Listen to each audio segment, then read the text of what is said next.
High বন্ধু, তোমরা কেমন আছো?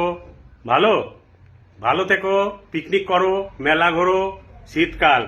তা শোনো বন্ধু, তোমায় যে একটা জুতো ইউজ করেছিল, হাজার জুতো দিয়ে যাকে তুমি দোকান বানিয়ে দিতে, তা একটা জুতোর হিসাব, যে রেন্ডি ওকে আঙুল তুলে জুতোটা মারতে বলেছিল, বুঝলে? আমি গালি দিই না, গালি দিয়ে কথাটা বললাম আজকে, বুঝলে বন্ধু? 108টা জুতোর মালা অর্ডার দিও। সেই জুতোটা কখন পরাবে, কোন ফাঁকে পরাবে, তখন সে বুঝবে একটা জুতোর হিসাব।